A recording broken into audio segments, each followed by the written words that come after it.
ముందుగా శ్రీనివాస్ గారు చెప్పండి, మద్యం కేసులో చంద్రబాబుకి ఇది ఎదురుదెబ్బ అవుతుందా అవ్వదా? ఇప్పుడు నిన్నంతా జగన్ గారి ఫోటో ఉందని విపరీతంగా ప్రచారం చేశారు కదా, తర్వాత తెలుగుదేశం వాళ్ళే ఎక్కువ మంది ఇంక్లూడింగ్ చంద్రబాబు గారు లోకేష్లతో సహా ఫోటో సహా ఇవాళ వెంకటేష్ నాయుడు అన్న ఆయనతో ఉన్న ఫోటోలు వేశారు. అంతేకాకుండా కోర్టు ఏసీబీ కోర్టు స్పష్టమైన ఆదేశాలు ఇచ్చింది, ఎట్లా డబ్బు 11 కోట్లకి ఎట్లా పక్కన పెట్టాలి ఏం కదని. ఇవన్నీ ఆచరణలో అమలవుతాయా, లేకపోతే పోలీసులు కానీ బ్యాంకు వారు కానీ సరిగా కోఆపరేట్ చేసే అవకాశం ఉంటుందా, ఉండదా? తప్పించుకునే అవకాశం ఏమైనా ఉంటుందా పోలీసులకి? శ్రీనివాస్ గారు. నమస్తే శ్రీనివాస్ గారు. ఒక విషయం అండి, కోర్టుకు సంబంధించి క్రైమ్ ప్రాపర్టీ ఏదైనా సరే కోర్టులో డిపాజిట్ చేయాలి. కేసు తెలియని వరకు కూడా ఆ ప్రాపర్టీ మొత్తం కూడా కోర్టు ప్రాపర్టీ రూమ్ లో ఉండాలి. ఇప్పుడు 11 కోట్లు సీజ్ చేసుకొస్తే తీసుకొచ్చి కోర్టులో పెట్టాలి. కోర్టు వారు వాటిని ఆ కోర్టు అధికారంతో అంటే సూపరింటెండెంట్ గారి సమక్షంలో మొత్తం కూడా క్యాలిక్యులేట్ చేసుకోవడం, వాటికి సంబంధించి వివరాలు రాసుకోవడం, ఇవన్నీ నమోదు చేసుకొని జాగ్రత్తగా సీలు వేసిన తర్వాత ప్రాపర్టీ రూమ్ లో భద్రపరచాలి తప్ప బ్యాంకులో డిపాజిట్ చేయడం అనేది అసలు చట్టవిరుద్ధం. ఓహో, ప్రాపర్టీ ఏదైనా సరే చాలా కీలకమైన పాయింట్ చెప్పారు మీరు. అట్లయితే ఓకే. అవునండి. ఏ కేసులో ఇప్పుడు 29 సంవత్సరాలు నేను న్యాయవాదిగా పనిచేస్తున్నాను, జరగాల్సిన ప్రొసీజర్ అది. అంతేగాని ఆ డబ్బు తీసుకెళ్లి డైరెక్ట్ గా సిట్ అధికారులు కావచ్చు, పోలీస్ అధికారులు కావచ్చు, ఇంకో దర్యాప్తు సంస్థ ఏదైనా సరే కూడా బ్యాంకులో డిపాజిట్ చేయడానికి అయితే అధికారం ఎట్టి పరిస్థితుల్లో లేదండి. కోర్టు డైరెక్షన్ ప్రకారం మేము క్రైమ్ ప్రాపర్టీ ఇది సీజ్ చేసాము, దీన్ని తీసుకొచ్చి కోర్టు వారి హాజరుపరుస్తున్నాను కోర్టుకు సబ్మిట్ చేస్తే కోర్టు వారు ఆ ప్రాపర్టీని మొత్తం కూడా వెరిఫై చేసుకొని వాటికి సీల్ వేసి కోర్టులో భద్రపరచాల్సిన అవసరం ఉంటుంది. ఎందుకోసం అంటే ఆ ప్రాపర్టీని ఎవరైనా క్లెయిమ్ చేస్తే కనుక వాళ్ళకి ఇవ్వాల్సిన అవసరం ఉంటుంది. వాళ్ళ దానికి సంబంధించినటువంటి వ్యక్తులా కాదా అని నిర్ధారణ చేసుకునే ఇవ్వాల్సి ఉంటుంది. ఇంకొకటి, ఆ కేసు నేర విచారణ ప్రక్రియలో కూడా సాక్ష్యం చెప్పేవాళ్ళు ఆ ప్రాపర్టీ వాళ్ళది అంటే ఈ పర్టికులర్ కేసులోకి వచ్చేటప్పటికి ఏంటంటే వీళ్ళు చెప్తుంది డిస్టిలరీస్ వారును మద్యం సరఫరా కంపెనీల వాళ్ళు లంచాలుగా ఇచ్చారు అమౌంట్ అని చెప్పేసి.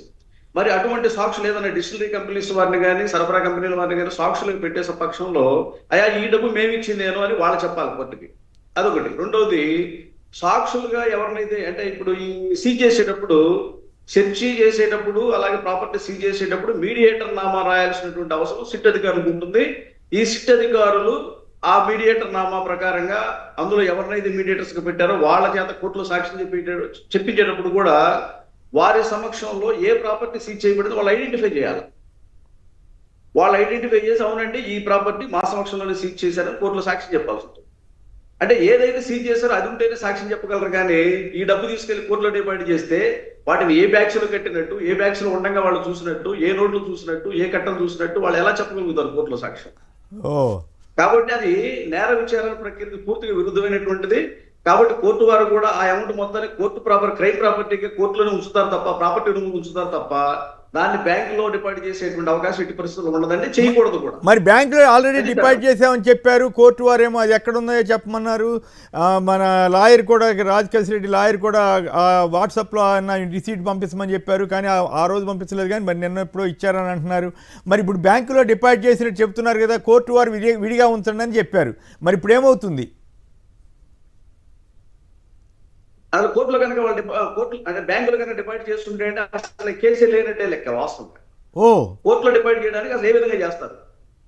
ఇప్పుడు ఆ డబ్బు సీజ్ చేసినటువంటి క్రైమ్ ప్రాపర్టీ ఏదైనా సరే కోర్టులో హాజరుపరచాలి తప్ప బ్యాంకులో కనుక డిపాజిట్ చేస్తుంటే అసలు ఆ కేసే క్వాష్ చేసినటువంటి అవసరం ఉంటుందండి.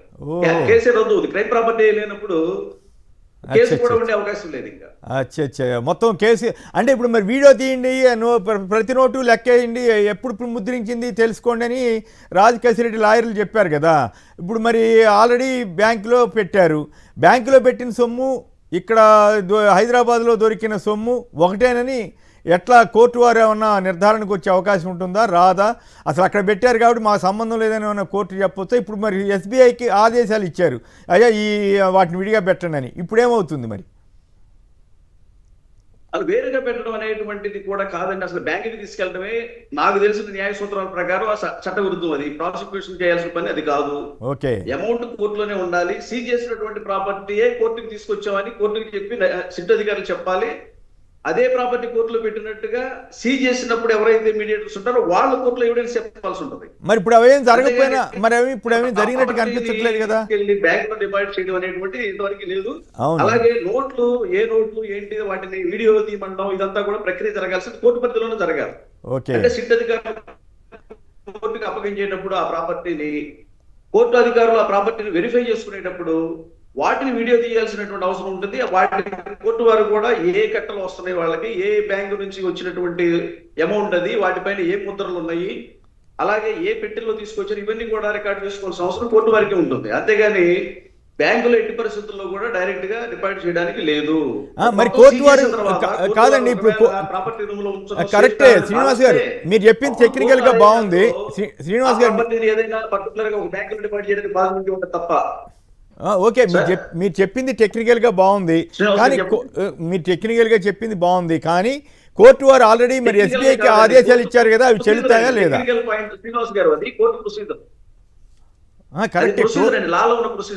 కరెక్టే మీరు చెప్పింది కరెక్టే, కానీ నా ప్రశ్న ఏమంటే మరి కోర్టు వారే ఇప్పుడు ఎస్బీఐలో విడిగా ఉంచండి అని ఆదేశాలు ఇచ్చారు, మరి అది అట్లా ఇప్పుడు కోర్టు వారి ఆదేశాలు దాని మీద మళ్ళీ కోర్టు వారిని అభ్యర్థించాలా లేకపోతే హైకోర్టుకి వెళ్ళాలా, ఇట్లా చేస్తారు, ఇది అసలు మాకు సంబంధించింది కాదు అని వీళ్ళు చెప్తున్నారు కదా, ఇప్పుడు ఏమవుతుంది చెప్పండి. అంటే ఇప్పుడు వీళ్ళు కోర్టులో మేము ఆల్రెడీ బ్యాంకుకి పంపించేసామండి అమౌంట్ చెప్తా ఉన్నారండి.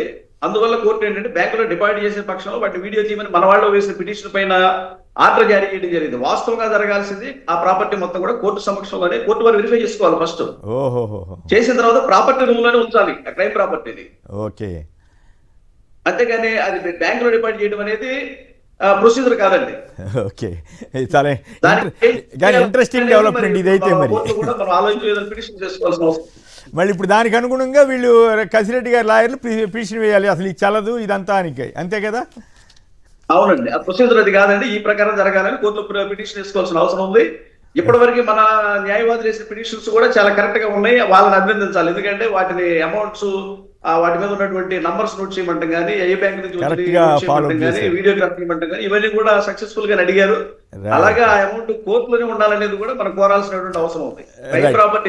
కృషాంక్ గారు కూడా మాట్లాడతానంటున్నారు ఈ అంశం మీద, మీకేమనిపించింది ఆ లాయర్ గారు శ్రీనివాస్ గారు చెప్పిన? 100% కరెక్ట్ అండి. ఎందుకంటే ఒకటి నంబర్ 1 అఫెన్స్ జరిగిన ఎవిడెన్స్ని వీళ్ళు సీజ్ చేసినప్పుడు, పంచనామా జరిగినప్పుడు, సీజర్ ఎవరికైనా నోటీస్ ఇచ్చినప్పుడు సీజర్ ఉంటుంది. అది మొబైల్ ఫోన్ కానివ్వండి, ల్యాప్టాప్లు కానివ్వండి, ఈ డబ్బులు కానివ్వండి, అది సీజర్ చేసినాము ఇది అనేది పంచనామాలో ఉంటుంది.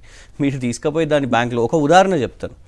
ఒక 3 నెలల క్రితం మన హైదరాబాదులో సైబర్ క్రైమ్స్లో ఇన్స్పెక్టర్ గారిని సస్పెండ్ చేయడం జరిగింది, సిఐ గారిని సస్పెండ్ చేయడం జరిగింది. ఎందుకంటే వాళ్ళు సైబర్ నేరాలలో రికవరీ చేసిన మనీని 24 hours డిలే చేసింది కాబట్టి, కోర్టు సబ్మిట్ చేయడంలో 24 hours డిలే చేసినందుకు ఈ డబ్బులు వేరే దగ్గర ఉపయోగించుకున్నారా, అది ఏం చేసిండ్రు అని న్యూస్ పేపర్స్లో అయితే రేవంత్ రెడ్డి గారికి, చంద్రబాబు నాయుడు గారికి నచ్చిన న్యూస్ పేపర్స్లో లక్కీ భాస్కర్ అని రాయడం జరిగింది ఆమెని. ఎందుకంటే ఒక సినిమా అదే జరిగింది, ఏంటంటే ఒక 24 hours ఆ డబ్బుల్ని వేరే దగ్గర ట్రేడింగ్ చేసుకోవడము, వాడడం. సో ఇక్కడ కూడా ఏం అవసరం అసలు బ్యాంకుకి తీసుకుపోయి డిపాజిట్ చేయడానికి? ఎవిడెన్స్ అనేది ఎక్కడైనా కూడా. అండ్ మరీ ముఖ్యంగా మీరు లిక్కర్ స్కామ్ అని ఒకవేళ దీన్ని స్కామ్ అని అంటున్నారు అని అన్నప్పుడు, మీరు ఢిల్లీ అవన్నిట్లో కూడా పిఎంఎల్ఏ తెచ్చినప్పుడు వచ్చేదే మనీ ట్రయల్ గురించి. సో జరుగుతున్న ఈ ఎవిడెన్సే ఆ మనీ అన్నప్పుడు, ఆ రికవరీ జరిగింది అని అన్నప్పుడు, అండ్ పర్టికులర్గా ఇక్కడ వచ్చి సీజ్ చేసిరు కాబట్టి ఇంకా అడిషనల్గా వకీల్ గారు చెప్పినట్టు ఫింగర్ ప్రింట్స్ కానివ్వండి, ఆ నోట్స్ కానివ్వండి, ఇవన్నీ ఖచ్చితంగా చాలా ఇంపార్టెంట్. దాన్ని జప్తు చేయాలి కానీ తీసుకుపోయి బ్యాంకులో డిపాజిట్ చేయడం అది, ప్లస్ ఇన్కమ్ ట్యాక్స్ వాళ్ళకి చెప్పకుండా తీసుకెళ్ళటం, అది ఏంటో తమాషాగా ఉంది. ప్రోడక్ట్ ఏది దొరికినా కూడా జనరలీ యాజ్ ఇట్ ఈస్ అట్లనే సీజ్ చేస్తారు, దాన్ని సీల్ చేసేసి సీజ్ చేస్తారు. కానీ ఇక్కడ విచిత్రంగా తీసుకుపోయి బ్యాంకులో చేయడం అంటే అడిగితే కూడా destruction of evidence, they can be booked for destruction of evidence. Okay, so అంటే ఇప్పుడు మీరు చెప్పిన దాని ప్రకారం అక్కడ ఇప్పుడు ఇక్కడ ఒక సిఐ సస్పెండ్ అయ్యారట, మరి ఇప్పుడు ఈ కేసులో కూడా పోలీసుల మీద చర్య తీసుకునే అవకాశం ఏమైనా ఉంటుందా అనేది ఒకటి. 2, ఇప్పుడు నిన్నంతా జగన్ గారి పక్కన వెంకటేష్ నాయుడు ఉన్నాడు కాబట్టి మొత్తం ఆ డబ్బంతా అయింది, ఆ వీడియో ఆధారంగా అసలు సాక్ష్యం అవుతుందా ఆ కేసు ముందుకెళ్తుందా? అలాగే ఇప్పుడు చంద్రబాబు గారు లోకేష్ల పక్కన అతను ఉన్నాడు. ఇప్పుడు దాని గురించి మీ అభిప్రాయం ఏంటి చెప్పండి శ్రీనివాస్ గారు. ఈ 2 పాయింట్లు మీరు సంక్షిప్తంగా చెప్పండి, ఇక మేము వేరే అంశాల్లోకి వెళ్తాం. ఇప్పుడు ఒకటండి, ఒక వ్యక్తులు అనేక మంది పక్కన ఫోటోలు దిగుతున్నారు. జగన్మోహన్ రెడ్డి గారి పక్కన ఫోటో దిగం అనేది జగన్మోహన్ రెడ్డి గారి లింక్ అనేది కరెక్ట్ కాదు. ఆ సిట్ అధికారులు సీజ్ చేసిన ప్రాపర్టీ సరిగా తీసుకొచ్చి ముందు కోర్టు ముందు పెట్టాలి. పెట్టిన తర్వాత దాన్ని ఎక్కడి నుంచి వచ్చింది అసలు ముందు వెళ్ళు. డిస్టిలరీస్ వాళ్ళని సరఫరా మద్య సరఫరా కంపెనీలు వాళ్ళని ఎవరు డబ్బులు ఇచ్చారు, ఏంటి వాళ్ళు నిజంగా ఎంత ఇచ్చారా ఇవ్వలేదా, ఇస్తే ఏ విధంగా ఇచ్చారనేది అక్కడి నుంచి దర్యాప్తు స్టార్ట్ కావాలి. కానీ ఎక్కడో ఒక చోట 11 కోట్ల రూపాయలు వాళ్ళే పెట్టి ఇది జస్ట్ లైక్ ఎట్టుందంటే, ఒక గంజాయి కేసు పెట్టేటప్పుడు పోలీసు వారు కూడా ఒకవేళ పట్టాలంటే ఎవరి మీద ఏమేమి చేస్తారంటే గంజాయి ప్యాకెట్ వెళ్ళి తీసుకెళ్లి ఇంట్లో పెట్టేసేసి సీజ్ చేసినట్టుగా రికార్డ్ చేసేసి కేసు పెట్టేటువంటి పరిస్థితి ఉంటుంది. ఇందులో కూడా అలాగే కనిపిస్తుంది. 11 కోట్ల రూపాయలు తీసుకొచ్చేసి వాళ్ళే పెట్టి వాటిని మేము సీజ్ చేసామని చెప్పి తీసుకొచ్చి పెట్టేస్తే అది కరెక్ట్ కాదండి. డిస్టిలరీస్ వాళ్ళు, సరఫరా కంపెనీలు వాళ్ళు అసలు ఫస్ట్ డబ్బు ఇచ్చారా, ఇస్తే ఏ విధంగా ఇచ్చారు, అక్కడి నుంచి దర్యాప్తు రావాలా. వాళ్ళని వదిలేసేసి వాళ్ళు అసలు ముద్దాయిలు కాదు, కమిషన్ ఏజెంట్లు అన్నారు, ఆ ఏజెంట్లు ఎవరో తెలియదు, జస్ట్ పలానా అతని దగ్గర రైట్, అదొక పాయింట్ బాగుంది. ఇప్పుడు కాదు ఇక్కడ ఫైనల్ గా సంక్షిప్తంగా చెప్పండి. ఓకే, సంక్షిప్తంగా ఒక మాట చెప్పండి. ఇప్పుడు మీరు చెప్పేది కరెక్ట్ ఎంత అర్థమైంది. ఇప్పుడు ఆ పోలీస్ అధికారుల మీద, సిట్ అధికారుల మీద ఎదురు వీళ్ళు కేసులు పెట్టే అవకాశం ఉంటుందా? 1. 2, వీడియోల ఆధారంగా ఇప్పుడు ఆ డబ్బు వెంకటేష్ నాయుడు అన్న ఆయన డబ్బు అది ఆయనదేనని చెప్తున్నారు, అది ఎక్కడితో ఏంటి, ఆ వీడియో ఆధారంగా కేసులు బిల్డప్ అవుతాయా? ఈ 2 మీద సంక్షిప్తంగా చెప్పండి. అవునండి, ఆ వీడియోల ఆధారంగా కేసు అనేది బిల్డప్ అవుతుంది. ఇప్పుడు నేను చెప్పిన ప్రకారం రావాలి కేసు అనేది. అంతేగాని వీడియోల ఆధారంగా ఇప్పుడు ఫోటోలు దిగారనో, వీడియోలు ఉన్నాయనో, మ్యారేజ్ ఫంక్షన్స్ అటెండ్ అయ్యారనో అలాంటి వాటిపైన కేసులు రిజిస్టర్ చేయడానికి అవకాశం లేదు. సిట్ అధికారులతో పాటు ఈ కేసులో చంద్రబాబు నాయుడు గారు, నారా లోకేష్ గారు కూడా ముద్దాయిలుగా అయ్యే పరిస్థితి ఉందని నేనైతే భావిస్తున్నా. సిట్ అధికారులు చూస్తున్నటువంటి విధానం కరెక్ట్ గా లేదు. కోర్టు వారు కనుక వీటిని సరిగా మొత్తం లోతుగా పరిశీలించినట్లయితే, అలాగే మన వాళ్ళు కూడా వాటిపైన ఏదైనా చర్య తీసుకొని పిటిషన్ ఇచ్చే పక్షంలో తప్పనిసరిగా సిట్ అధికారులు కూడా బాధ్యులు అవుతారండి. వాళ్ళ చేత ఎవరైతే ఆ డబ్బులు అలా పెట్టించారో వాటిని తీసుకొచ్చి ఇక్కడ సీజ్ చేసినట్టు చూపిస్తున్నారో వీళ్ళందరూ కూడా ఈ దీనికి సంబంధించి ముద్దాయిలకు మారేటువంటి పరిస్థితి ఉంటుందని చెప్పేసి ఒక న్యాయవాదిగా నేను భావిస్తున్నానండి. రైట్, ఓకే అండి, చాలా ఇంట్రెస్టింగ్ విషయాలు చెప్పారు శ్రీనివాసరావు, ధన్యవాదాలు.